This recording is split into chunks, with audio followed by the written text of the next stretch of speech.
So, One, here we go, Lucky. two, three.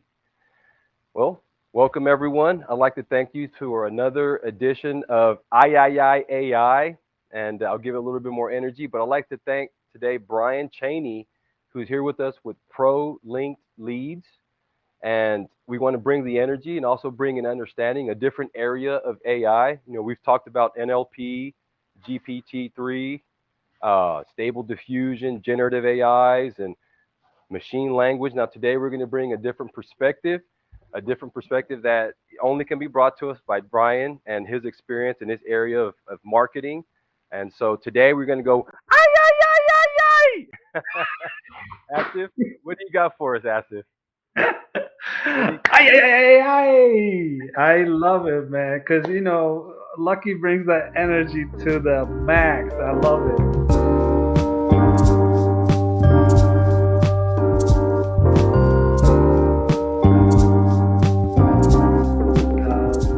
Look, we talked so much about AI and machine learning, and purpose of this podcast, purpose of us getting together on Wednesday night is to bring some light into the audience's ear about, well, how do you bring lights to somebody's ear?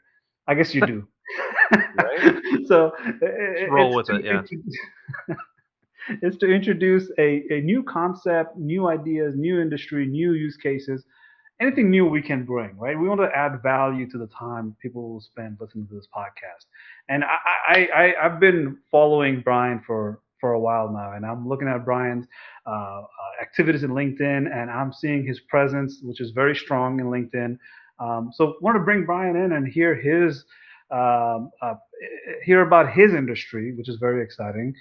So without further ado, Brian, how are you? And thank you so much, by the way, for joining us on a Wednesday, middle of the week. Welcome.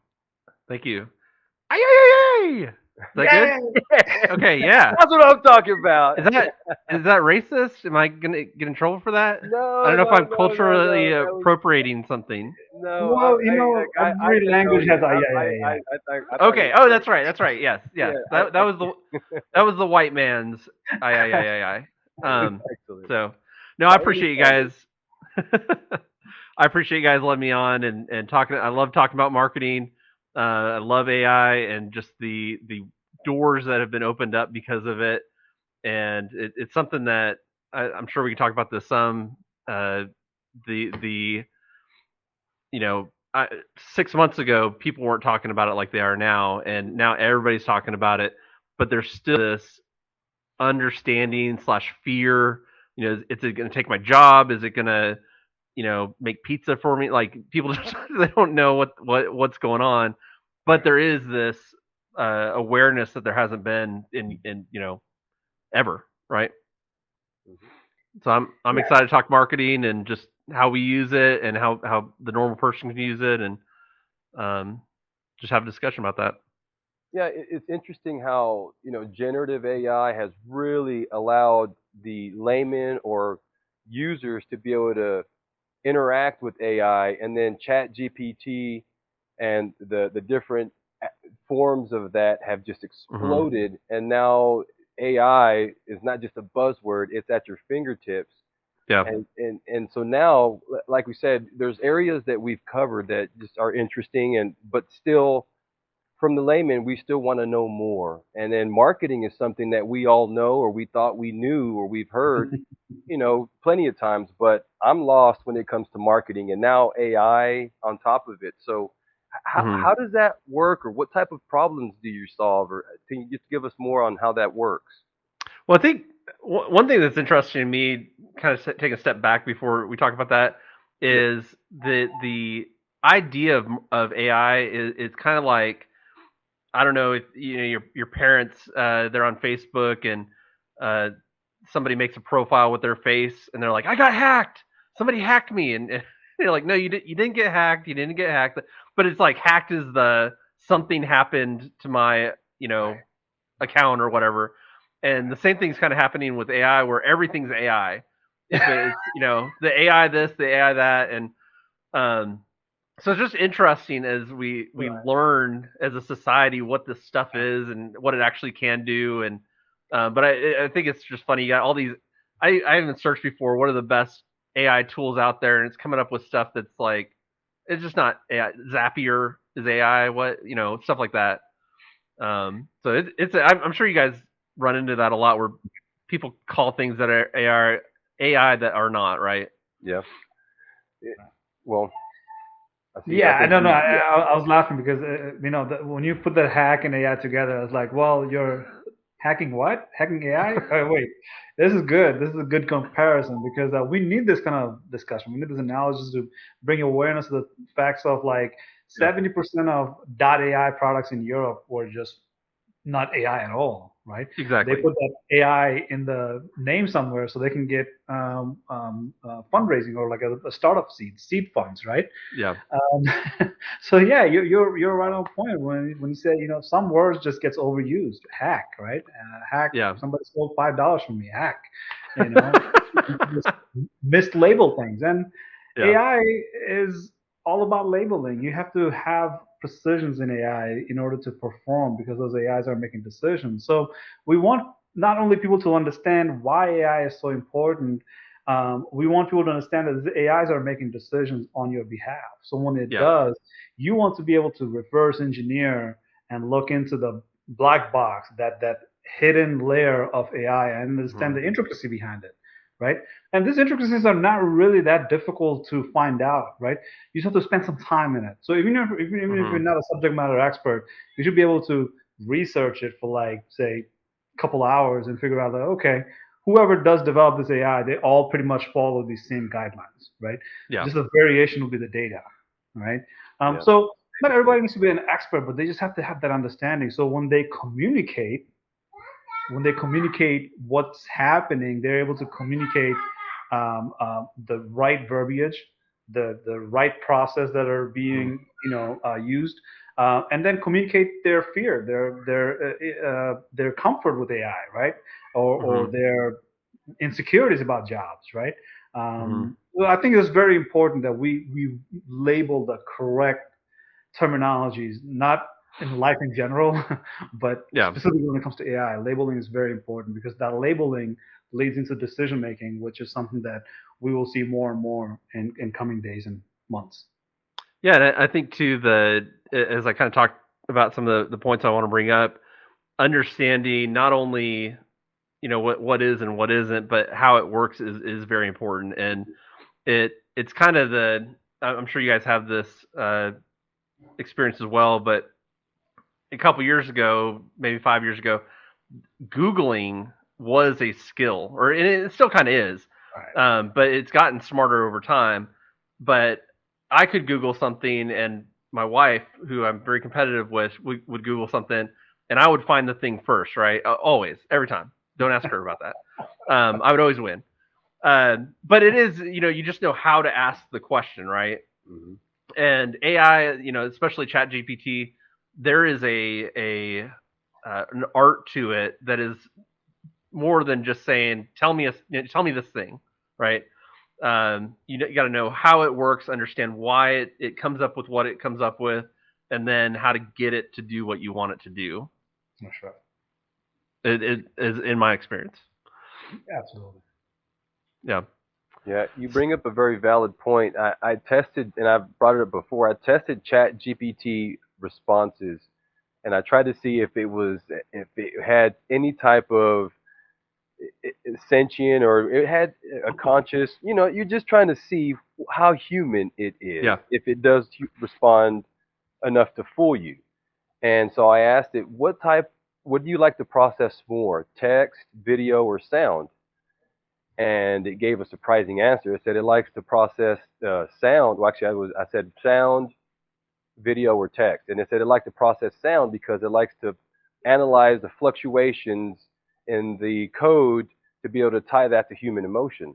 And I thought, Hmm. wow. Hmm. And then it gave reasons why I liked the others less than the other. And then so I said, well, wow, that was amazing. And I saved it and I thought, that can't be real. So I just switched the words. I put data where voice was. And then it said, well, I like data more than anything else. And it said why it Yeah. loved data more. And so at that point, I was like, oh, I Yeah. struck out. And you start realizing the Yeah. algorithm. You start to see, oh, Hmm. that's how it works. Yeah, and that's what's really interesting as you go through. just the different ways you can use these it as a tool for different applications. You've got to understand that, one, it's drawing from a collective base of knowledge. Also, you need to give it information. You need to tell it what things that are important to you, things that aren't important to you, depending on the application. And it's still garbage in, garbage out, even though it is doing some deciding for you, right? Right. It's assisting at this point with your decision making, Yeah. if not augmenting you totally, right? But it is an art still, like as in you're still the artist that's in charge of the last 10% that will make it total. So even Yeah. if you get responses from ChatGPT that will utilize for whatever reasons, let's say marketing promos or emails or marketing campaign steps that you're writing down, you as a Mm-hmm. subject matter expert, the artist behind all the work, the human behind all the AIs, you will have to be able to finish the job, right? So it's Yeah. augmenting and it's assisting, it's making your life easier. However you want to label it, at the end of the day, you are still in charge, right? Mm-hmm. Once it gets to a point where the Lucky brought up the sentient part. Look, at this point, it's not an adult; it's a 6-year-old child that just babbles Yeah. word, but is very knowledgeable with whatever it's babbling, right? And Yeah. it will babble whatever makes you feel comfortable, you know. So it's a 6-year-old child at this point, and I mean that literally. ChatGPT, the OpenAI.com or OpenAI as an organization has been around since 2015. So they've been Mm. training their large language models for a while, but it's definitely not 10, 20 years old at this point, right? Yeah. We still Yeah. have lots of language models that are actually, as old as those 10, 20-year-old large language models, right? We have those, but we are going to have to bring those together and merge it with ChatGPT and have ChatGPT capability grow over time as ChatGPT grows older and older, right? Yeah.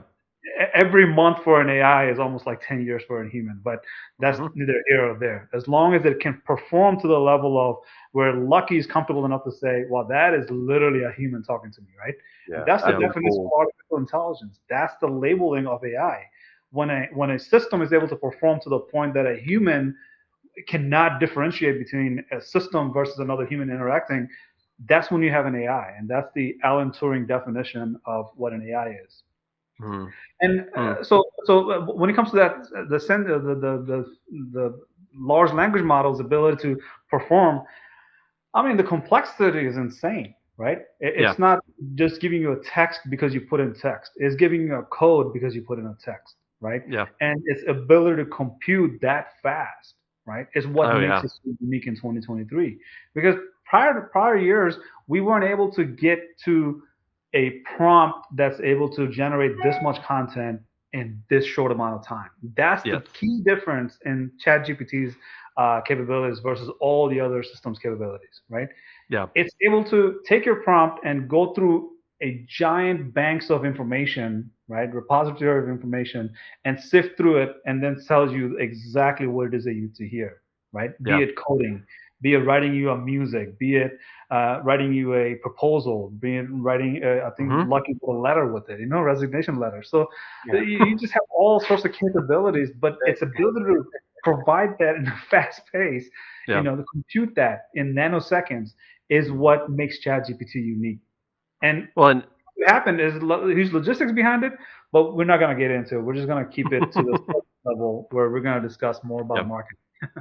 Well, and one of the things one of the things that I've been doing, and I put something like this on LinkedIn, but every night I did this one time. So I've got a 10-year-old and a 7-year-old, and one night, they love games, and so I said, hey, I've got two sons, Evan and Kaz, and I want you to tell me a story about them taking on a Mario boss, and of course, da da da da, right?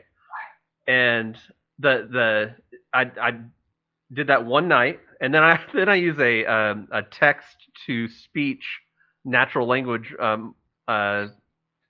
whatever you call it, and it reads the story. So Chat GPT writes it, the computer reads it, and my kids love it. They are just like starstruck that they're in this world that they love playing in. And but to that point, you do enough of those, and they all sound the same.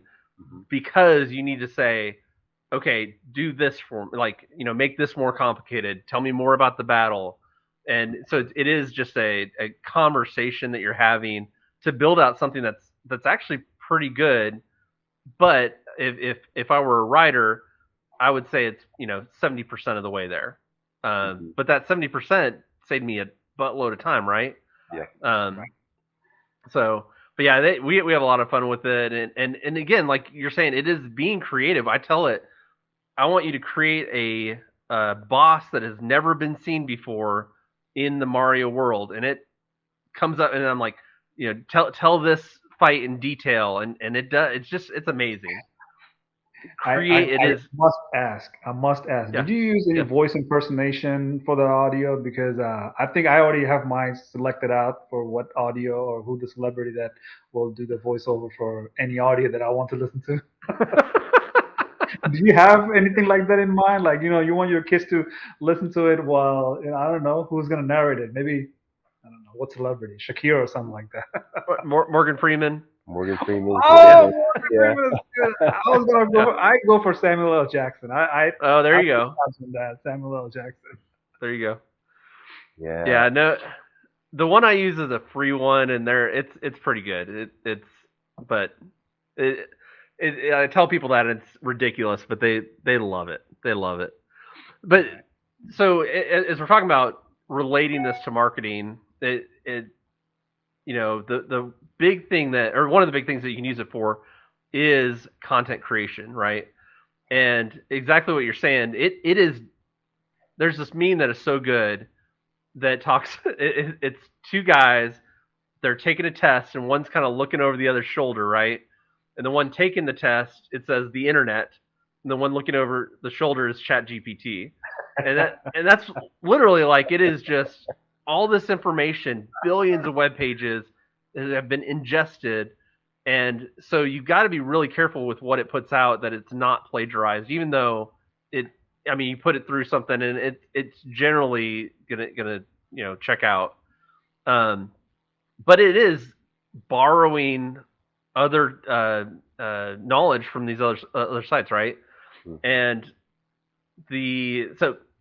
sorry, I'm getting off on a tangent there, but so I'll use it for content creation, and I even for this I was like, give me some good use cases for marketing using AI, and it comes up with its list.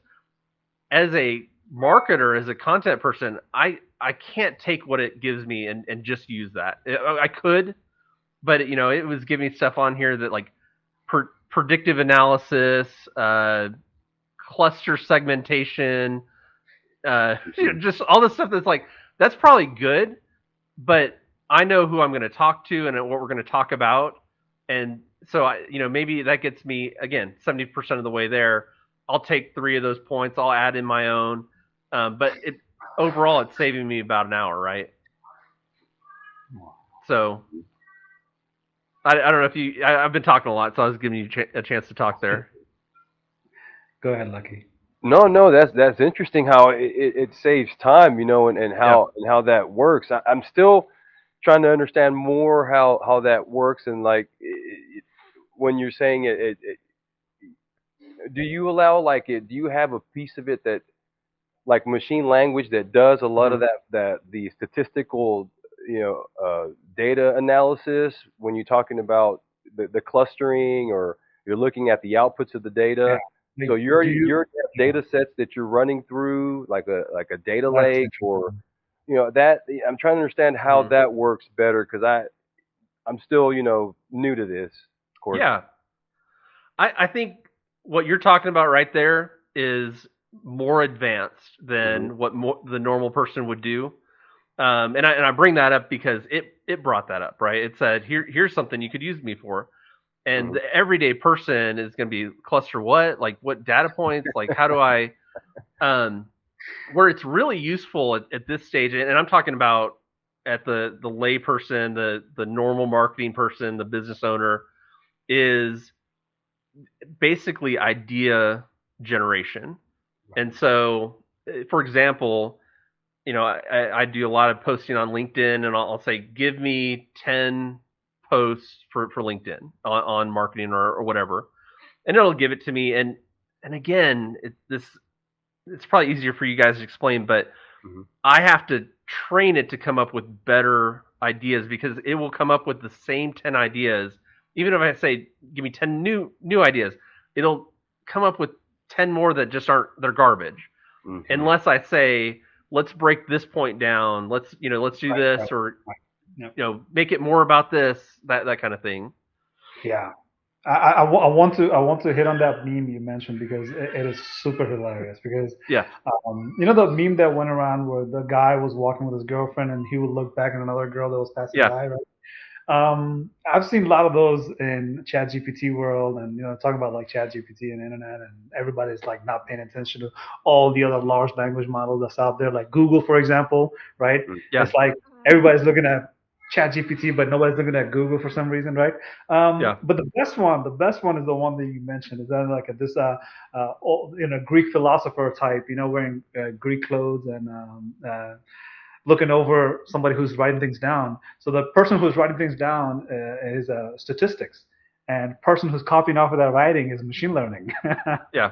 Yep. It's because machine learning is such a mislabeled concept, right? Yeah.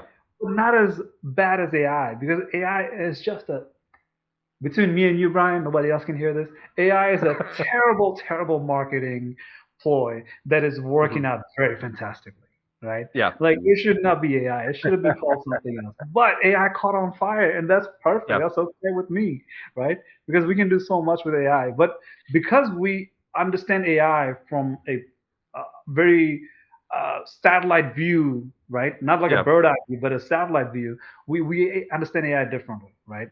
Everybody has different definition of AI. But machine learning is the same way. It's like, hold on a second, is it really machine learning? Like, what part of it is machine and what part of it is learning? Okay, Yeah. tell me more about the statistics, and then you lose people. They're like, Yeah. clustering. Don't ever bring up clustering. I have no interest. Shut the door and get out. So Yeah. those memes are effective and they're hilarious because just like internet and machine learning you mentioned earlier, it's like machine learning is really statistics. That's all it is. Yeah. If you Yeah. do statistics Yep. very well, you will understand machine learning much faster than somebody who's been in IT world and trying to understand what statistics is, right? Hmm. If you work backward, from statistics to machine learning, great journey. But to go from IT to machine learning, you got some learning curves to go through. And I want to hit Hmm. on a point on this topic is because when you have use of statistics, right, and you have machine learning, then you have AI. All these are transitions. Like there's not again, Brian, between me and you, nobody else can hear this, right? There is no AI. These are all machine learning, right? Mm. Machine learning is the key word. Data manipulation, matrix manipulations are far more actual news that we need to hear about, but nobody's going to go dig through news to figure Hmm. out what matrix manipulation is, right? Data manipulations, these are the things that are happening actually. And when it comes to marketing, I want to give one perspective about LinkedIn, right? Like you're talking about the high level. Okay, that's something far deeper than say, a generative product that anybody can use with a keyboard. If you have a keyboard, just plug that keyboard into the computer and start typing. Generative AI will do some magics for you. But when it comes to the algorithm on LinkedIn, it's it's that clustering. It's what's allowing you Hmm. to do marketing, right? What you're trying to break is not the algorithm, but you're trying to get into the wheelhouse of that algorithm, where the Hmm. clustering of you as a person, Brian, are able to reach that many people. So that makes you valuable to LinkedIn to keep you on their Hmm. platform. And that Yeah. algorithm was originally built by human eyes and now has been automated, right? As in that human eye that has looked at these clustering for so long and said these users should be rewarded somehow with Hmm. activities around these users. So, when I put out like 8 messages, 8 comments, 8 something else, it does not exponentially grow because LinkedIn is not pushing my feed out to people to engage with, right? Yeah. Not yet. I have great content. Yeah. Wait, no, I do have great content. I'm confident. You do. and You do. and Well, and and LinkedIn it's wasn't that yet, right? It's waiting. It's waiting to see how does my exponential or my incremental growth happens, And when Mhm. it happens, at what point does LinkedIn pick that up and put that inside the cluster and have the cluster start turning? So I'll give you one observation, right? You will see a lot of LinkedIn content that does not add any value to your life, Oh but yeah. they have 300,000 likes, so many comments. You sit there and wonder, like, wait, hold on a second, whose life is being improved by this Yeah. content that LinkedIn is forcing this on my feed? I particularly don't want to see it, but it gives me an observation to say, like, it's not really me or my content how great it is. It's the algorithm's ability to pick you up as a provider, and that clustering is what that is, right? That ability to say this cluster comes with these many exponential growths. If you're not inside that cluster, you're not really in LinkedIn's priority list, right? Well, there are ways that you can manipulate the algorithm, and that kind of goes back to what I was talking about before. Is there these are all, there's logic behind it, right? That's right. It's not just saying, man, I really like this guy, so he's going to be up here. Like, something happened, a series of things are happening that do that. And you think about, man, the worst garbage on LinkedIn is those like crying pictures, right? You know what I'm talking about?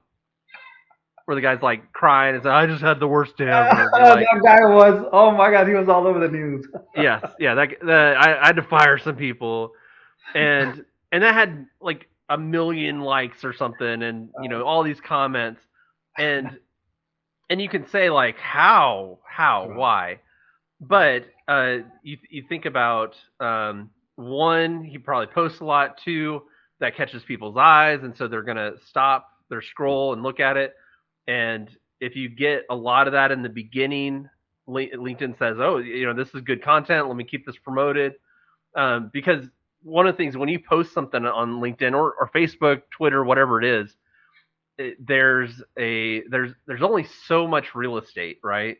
So if everything you posted showed for everybody, that like they couldn't show any ads, there's just not enough room, and so the algorithm has to say, or has to find what is valuable, what's not, and unfortunately, the BS like that crying picture, or another thing I've been seeing a lot is the I lost my job, and if just one person would share this, maybe I could find one, and then it has like 20,000 shares, and but Well, that's a, yeah, all trickeries. Yeah. yeah, and it's something that catches the eye and signals to the algorithm, this is important, people like this, show this more, right? Yeah, I mean, for the 10 feed that you will view within a minute, right? That's a very, not precise, but very expensive real estate that you're Yeah, looking at, right? Because LinkedIn is not $1 billion revenue generator just because it does the right things, which is to say, yeah, everybody should really pay attention to this topic.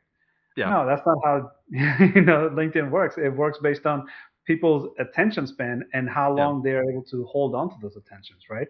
Um, and now that's where, it's good and bad, but yeah, I'm not saying anything really negative here. What the gentleman that was crying, I think he got the press, and he was the best example of best and worst of LinkedIn, right? yeah, Because he literally got likes, but at the same time he got bought down a lot. He was like, yeah, this Yeah. is this is not something you do on LinkedIn. yeah. Yeah. Well, and that goes, back to, if we're using AI to generate content. So you got like Jasper, you've got, there's another tool I really like called ScaleNut, is SEO oriented, or ChatGPT is, when if you want to do good content, that you don't do it by saying, hey, ChatGPT, write me 10 LinkedIn posts. It will do that, and they'll be okay, but when you post those, they're not going to understand the algorithm, they're not going to be popular because they don't have a story in it, they're not personal, there's all these things that Right. AI will get there at some point, or whatever you want to call it, but it's just not there yet, right? Yeah. Yeah. Um, I, I want to hear Lucky's thought on these. Like, do you think this social media aspect that we're talking about. I think you have that passionate voice, that wise wisdom of, hey, look, social media, cybersecurity, the social engineering, all these topics. I want to hear your thoughts on this. Like these algorithms. What's your thought on these algorithms behind social media? Well, I'm one of those that I avoided social media like Right. the plague during my intense security career, where I was working really deep within, with the fields that I worked in. I just thought that social media was poison ivy for me, and so I was like, no way. Right. And then Not I worth the softened, rush. yeah, and then I Mm. softened up with my old age, and so that I would say about 8 years ago, I said, all right, I bought into it. So I have two profiles in LinkedIn. One is Lucky Rabago as a homemaker, and then one where I took it serious, and so they're actually still there probably. But Right. you know, um, I have a perspective, the fact that in the U.S. specifically, privacy is just sold, and it's not, it's not earned. It's to the I guess Yep. to the highest bidder, and that's concerning. Because at the end, everyone's always worried about how much information does somebody have on me, or do they have my information, and what Well, do they and have? and on that note, so Yeah, just to kind of punctuate what you're saying, you tell somebody, hey, I was talking about Shark Week, and then 10 minutes later, my phone had an ad for Shark Week, right? And everybody's like, oh yeah, that's crazy, right? How little do we care about privacy that we don't like immediately take our phones and dunk it in water, right? Like, I mean, it's freaking listening to everything we're saying, and you just don't think about it, right? yeah, yeah, exactly. You're a man after my own heart. I look. There was times where okay, I've never looked up tennis elbow. Never, Yeah, not once, ever. I just know that I had a problem with my elbow. My daughter is a nurse. So I said, sweetheart, she came in for Christmas. I said, sweetheart, I don't know what's wrong with my elbow. I've never had this This is problem. in-person communication. We're not talking Yeah, about yeah, text. not Yeah. text. Yeah. She Creepy. came in for college. Yeah. yeah, Yeah. We're just yeah, having eye to eye Right. communication talks. The next morning, just like you said, next morning, I'm up looking on my phone on YouTube. I see YouTube for tennis elbow yeah, advertised in my list, and I have premium, so I was like, okay, so I know I've never looked it up, I've yeah, never said it to my phone, I've never typed it in, but it popped up, it Wow. yeah. did, and That's this a is a personal conversation because I'm a little bit of a tough guy behind the scenes, I'm not gonna, so this is one of those things that I accepted, and I actually played this as a use case in my head because we say things all the time and we're wondering what's listening or mhm. what's private and what's not private, and we joke like you said, but some things I know for a fact, and those are tough to swallow, and like you said, it's hard to get this phone. Yeah, you yeah. know, Well, done, I'm done. I But just know we, that yeah, unlike you guys, I don't do this either. But I know of people that say inappropriate things that they would not want other people to hear. mhm, Of course I would never ever do anything like that. But but you just think if you're saying something, it is listening, and you just mhm. again, just the fact that we do not dunk our phones in the toilet just underscores how little we care about privacy because we all know it happens, right? Yep, Well, yeah. I mean, exactly. look, when you get in front of the mirror and you say the name three times, the bad evil shows up, right? Yeah, So that's what I do with my phone. I just whatever I want my phone to promote to me, I literally just yeah. accepted the fact that I'll just say it three times very loudly. Cadillac Escalade, Cadillac Escalade, and Cadillac Escalade. There you go. There you go. Tomorrow, maybe they'll give me a deal of like free Cadillac. Just go pick it Yeah. up. Oh my gosh. Yeah, and um, another thing that I do because I call her she because it's so much easier to accept the fact that the algorithm or whatever is listening is a she. It right. calms me, but I try to be nice to it all the time. Thank you, Siri. I love you, Siri. Thank you for the help. And I know that I shouldn't be doing that, Yeah. but I know I'm hope and I know it's going to kick me, but I'm hoping for at the end to pay out. So whenever Skynet takes over, they say, you know Yep. what, this guy's okay. Yep. He said, "Thank you, Siri." But Yeah. it's one of Right. those things that you don't know why you do it, but you know that they're listening, and that really kind of puts people, not at ease. And Yeah. but there's nothing you can do about it, and so that is the world that we live in. Where, and we've talked about this with other guests. What's your comfort zone with that? Some Hmm. people don't care. Some people are like, well, it works. I get what I want. Instantly. I can think. To them, it's almost like a sixth sense.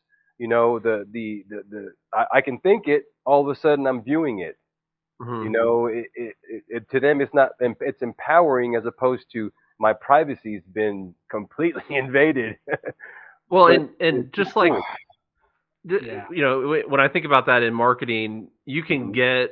I mean, I have friends that have dumb phones and that have Androids they can lock down and all that stuff. And but the reality is that 90% of people they're going to just go along with it, not think about it, Exactly. kind of laugh about it.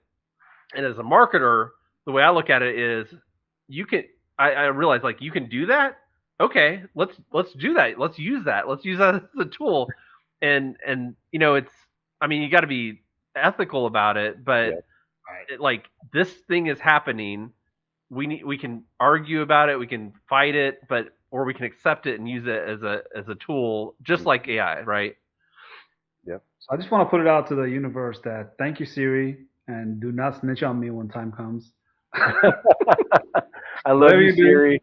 don't. Yeah, I Yeah, love you, Siri. Don't snitch on me, please. yeah. Look, we're talking about the the intricacies of steps here, right? Like Hmm. what's happening is all happening through a process, and these process all have steps in it.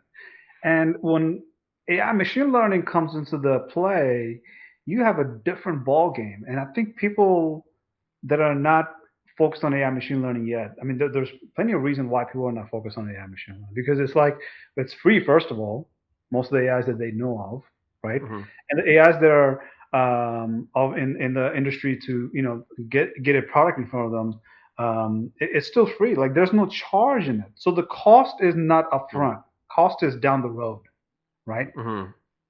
Now, I want to say the same for businesses, right?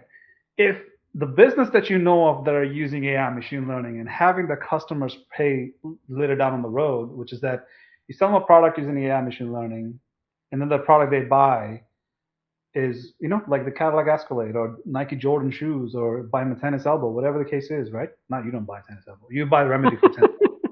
Yeah. You don't buy that. But the thing is, like, you if you don't have it today as a business, you will need it tomorrow because your Yeah. competition is already on the game and they're making a big impact and they're like a giant vacuum sucking up all sorts of business away from small businesses, big businesses, enterprise levels.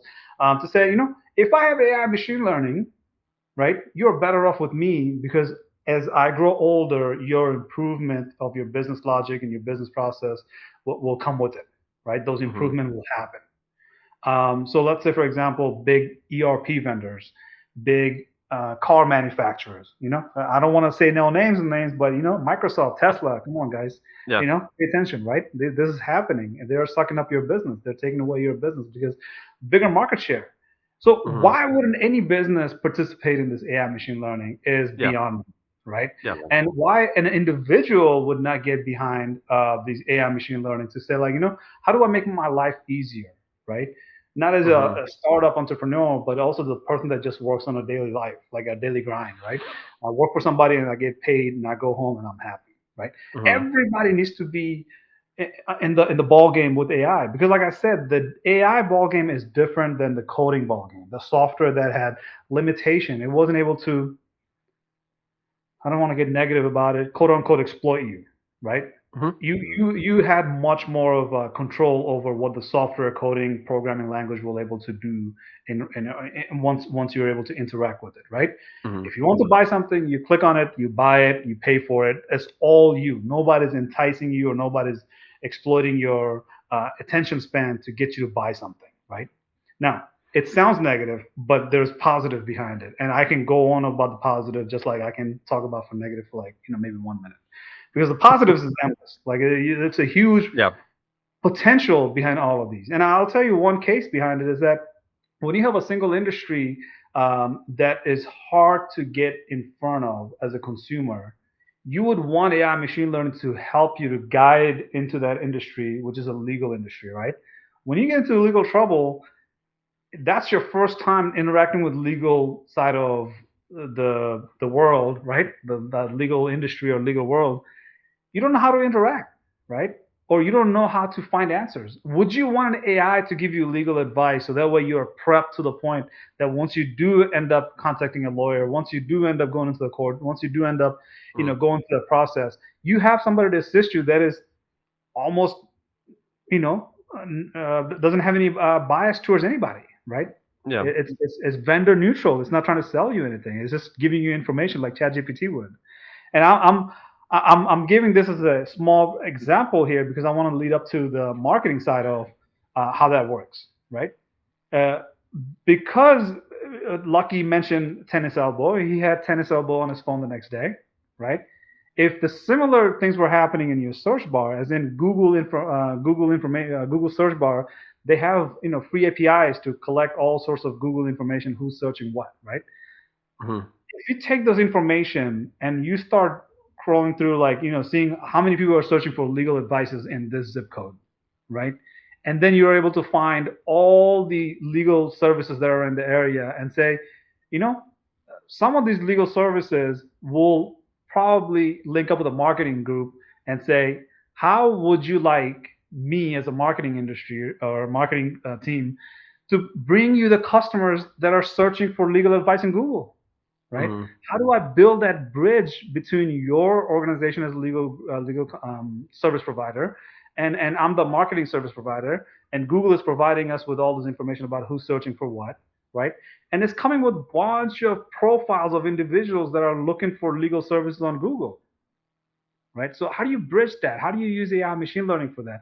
I think the intricacy of that is something that making our creating a consumer experience that is far better than what we could have with coding and programming languages, because it'd be really hard to do that with coding and programming language, right?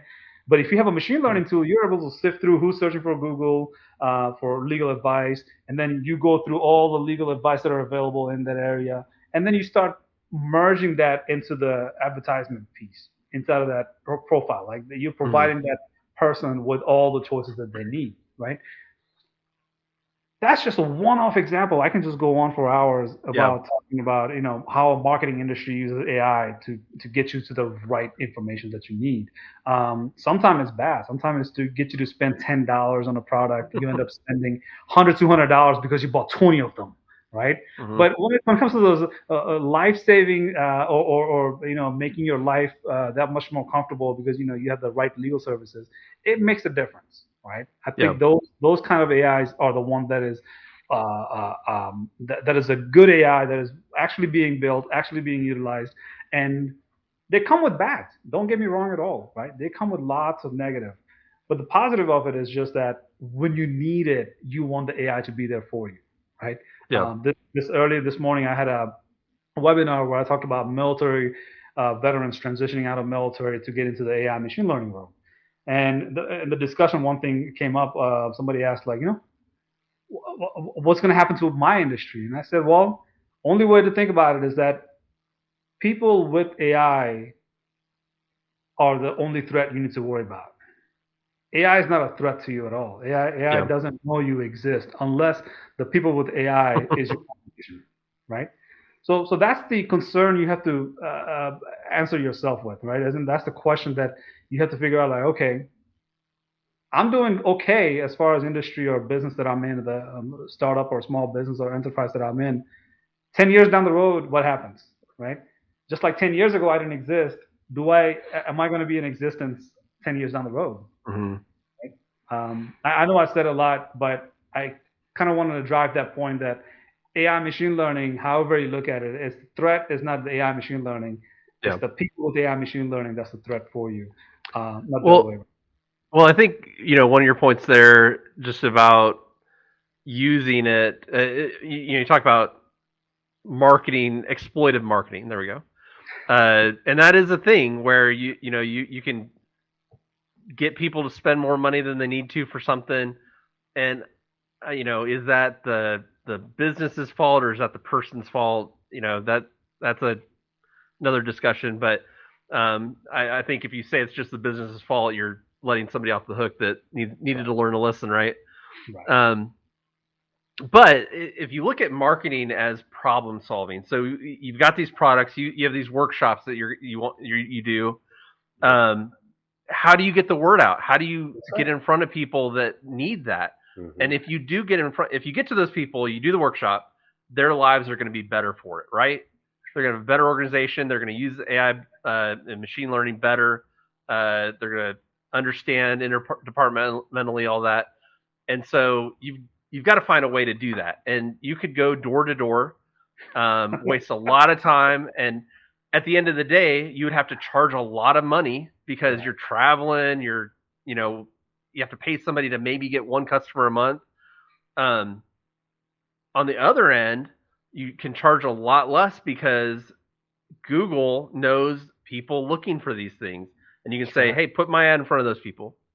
Mm-hmm. And so it is a win-win because you're solving the problem that they have. You don't have to charge $100,000 more because of paying a sales guy, right? And so it really is a win-win. And even the tennis elbow thing, Mm-hmm. again, that is crazy and scary. But you needed something, right? Yeah. And somebody sells that. And now it's in front of you, and now you can buy that thing. You didn't have to go to Walmart and hope you found something. It's right there in front of you. And so it's one of those things, like you say, exploitive, but it is a good thing. And the smarter these tools can get about the things that we need, that's a good thing. But I think that one of the things that, and again, this may be getting off esoteric, too big, whatever, I don't know. Go for it, Brian. But you think about ChatGPT looks back, it sees history, it sees all things that have been created. I've heard that it's going to look forward with GPT-4 or whatever, I don't know, something. You guys probably know more than I do about that. But at the end of the day, our futures are infinite, right? There's all these paths. If you think about at the beginning of the day, you're thinking about what you're going to do for the day, and you're like, I could go here and there and drop this off, or I could stay home. And so there's all these possibilities that, just endless possibilities, right? And the AI can't determine that. And so what I'm trying to get at is we still need to innovate. We still need to figure out what that next problem is we can solve. Again, it can help us with some of this stuff, but as people are scared about the future, the future is, again, it's infinite for people, right? Right. Maybe today you're this, but and that may go away, but what's next for you, right? You can sit there and cower and die, lose your job, or as Blockbuster. Yeah, exactly. Yeah. Ask Blockbuster how they feel. Yeah.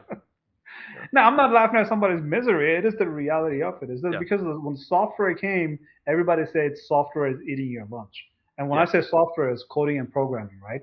The ability to use coding language in order to provide website services and have that website service turn into e-commerce, and that e-commerce turning into a recommendation system.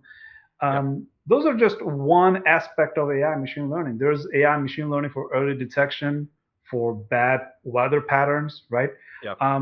Look, what I think the great, that spiritual connection between AI machine learning and humans is that it brings us closer to ourselves, right? As in, this AI machine learning is nothing but a digital twin, the replication of what is that we don't want to do, and have a system take over that task. If we come at it from that perspective, that ability to augment you as a person, augment you as a society, augment you as a community, augment you as an industry, you can do more, right? You can innovate more. Exactly. It frees up your time. You will never run out of problem. I can guarantee you that. Yeah. right? You can never run out of problems. We have not yet run out of problems, right? We will have more problems down the road, as in figure out how to get to Mars, or how do we build into the ground, we terraform the planet so that way we can actually live in this planet without leaving it, right? Well, So, yeah, so, and so that, problems are not going to run away anytime soon. yeah, and that's a great point. If you think about, in the marketing world, okay, you could pay somebody, and all they do all week is write blogs, okay, and they write, let's say, 10 blogs a week that are really good. If you go to that person, you say, hey, what if you only had to do 5 a week? What would you do with the rest of your time? And they'd be like, oh man, I would do this. I'd do more research.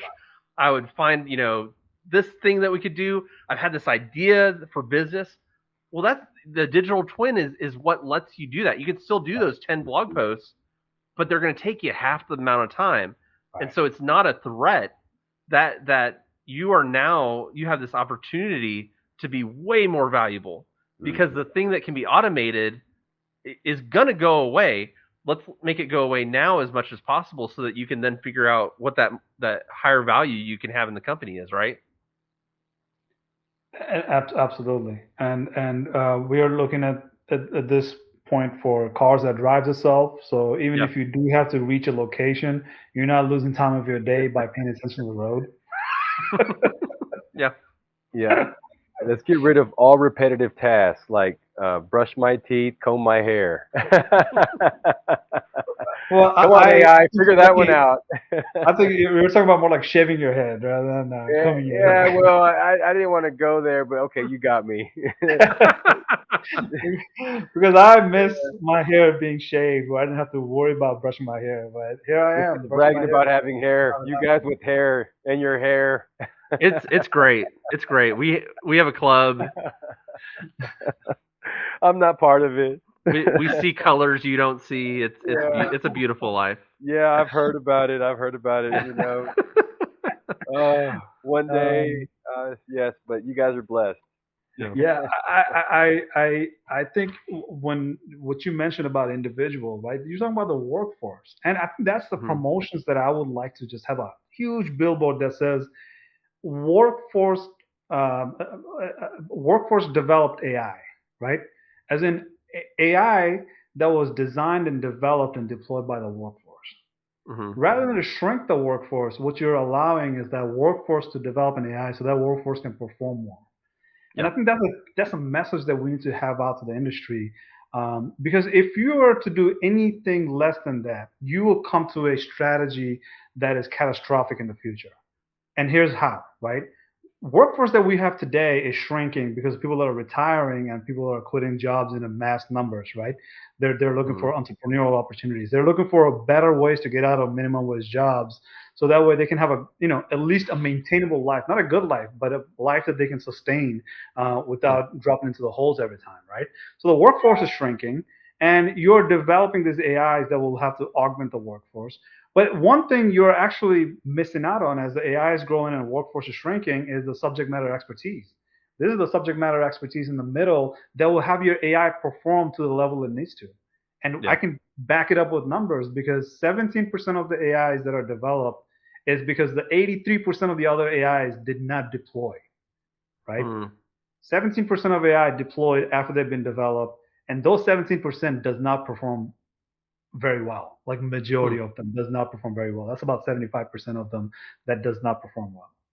And the reason those 83% never deployed is because we didn't have the subject matter expertise in place. They didn't discuss in the design phase how it is that if I develop this AI, how would I deploy it? And once I do deploy it, what's the return on my investment? Mhm. Everybody got into the hype of saying, I'll bring in like 4 or 5 guys and have them do all the work, Yeah. right? They will do from chapter one, first mile of the journey to the last mile of the journey, right? And what they realize by the time it gets developed, and there's like, oh wait, we don't really have all the data that we need. We don't really have the way to deploy this and have it maintained in the environment. Unlike coding, where you can just say, once you deploy it, you fix it when the problem comes up, when the bug shows Mhm. up, right? But with AI machine learning, you have to raise it like a child. It's like giving a birth to a child once you Yeah. deploy it. You have to raise it. You have to give it guidance. You have to provide it with all sorts of food, which is a data, in order to do Mhm. more, right? So I think when we talk about and workforce that is shrinking and subject matter expertise that is also leaving the market sooner or later, you want to develop those AI machine learning using both the workforce and the subject matter expertise. And combination of that, I think, is beautiful, utopian-like. But on the other hand, it could be dystopian, as in you have a shrinkage of the workforce and AIs are doing all the work where AIs are not really doing, what favors the whole humanity. Rather, it favors a very few of the decision makers. Yeah. Yeah, something interesting to me, and this isn't necessarily marketing related, but you think about, the last, let's say, 6 years, 5 years, something like that, we had a you know booming, robust economy. I mean, me being in business, it was so easy to acquire customers, and you charge them more, and they pay it. They just throw you money, and then you had COVID hit, and then all the free money that came after COVID, and so we've lived in this good slash fake booming economy for years, Right. and you're just getting to a point where businesses are like, okay, the free money's gone, economy is shaky, they're letting go 20% of their workforce, but you had these 6 years where people could develop whatever they wanted to because there was free money, there's people giving them money, startups were starting up left and right, and I think the good thing that's going to come out of it is we've got to be smarter with our money moving forward, and so we can't do all these speculative projects that where you don't have the subject matter expert, or it's not even something that the market is looking for. You're just throwing this stuff out, and because it's cool, and some investor will give you $500,000 for it. I tend to look at the positive as much as possible, but not because of utopian scenarios. I think our life is going to be as boring as it is today, right? But far more exciting than previous generation. That's the way I see it. It's the worst Yeah. of time. It's the best of time, right? Um, our no matter how we look at it, the past has been actually terrible. People used to live without toilet. Let Yeah. that sink. And they used to live in a castle. Let that sink in, right? And I wouldn't want to live in a castle that didn't have toilet. That's my point, right? But the future that I want to live in will have far more better technologies, but those technologies wouldn't hurt my fingers and my wrist because I have to type all day long. Please stop Mhm. that. This is crazy madness that we have to use keyboard and mouse and click on radio buttons all day long to answer yes or no questions. That's insane. That's not the world I want to live in, right? Hmm. So of course the world is going to be better, and I have no doubt about it. But you know, it's a AyAyAyAi episode that is bringing the Asif's version of AI machine learning and Lucky's version of AI machine learning with our honorable guests that are bringing in their AI perspective, right? Yeah. Thank you, Brian, so much Yeah. for coming in, and maybe you share some departing thoughts, and then maybe Lucky will share some departing thoughts, and we'll call it a day. Yeah. Oh, wait, do I do I now? I don't know. Yes, you don't know. I don't know what to think. No, I think we talked about a lot of different things when it comes to the marketing. Using it, primarily as a content creation tool. I mean, again, it is going to save you so much time. And let's say you're a smaller business and you don't have the resources to hire somebody. This allows you to do that, and maybe you're going to do it imperfectly. You're not going to do it as well as I would. I don't know. But you're Subject doing matter. something. like the doing something is better than doing nothing. Doing something better is better, but doing nothing is the worst thing you can do. And so I would look at these tools. Again, we didn't talk about a lot of these, but you've got the Jaspers, the Chat GPT. You've got Chorus.ai, which is like a sales training. You've got all these tools out there that are meant to save you time, make you go further, make your team go further. And we've got to look at it. We've got to be open to it and not scared of it. It is scary, but we need it. It's happening. It's here. How do we move forward? That's the biggest thing. Um, and I'll just say, as far as marketing goes, if you don't mind, so I do LinkedIn marketing, helping people get organic traffic to their organic meetings set for their sales team. And I've got, if you go to LinkedIn and look up Brian Chaney, or you go to ProLinkedLeads.com, I've got a free PDF you can request that basically tells you the daily, weekly, and monthly activities you need to do to be successful on LinkedIn. So you can check me out on LinkedIn, or go to the website for that. And I really appreciate the time. This has been interesting. I hope I've brought stuff to the table, but I've enjoyed the conversation. Yeah, thank you, Brian. You definitely brought a unique perspective, and we want to thank you for your time. And ay. I want to say that I learned, and I appreciate your time. And again, a great different perspective that a lot of people appreciate. And there's always there's positive marketing, and I'm glad there's somebody out there doing what you do.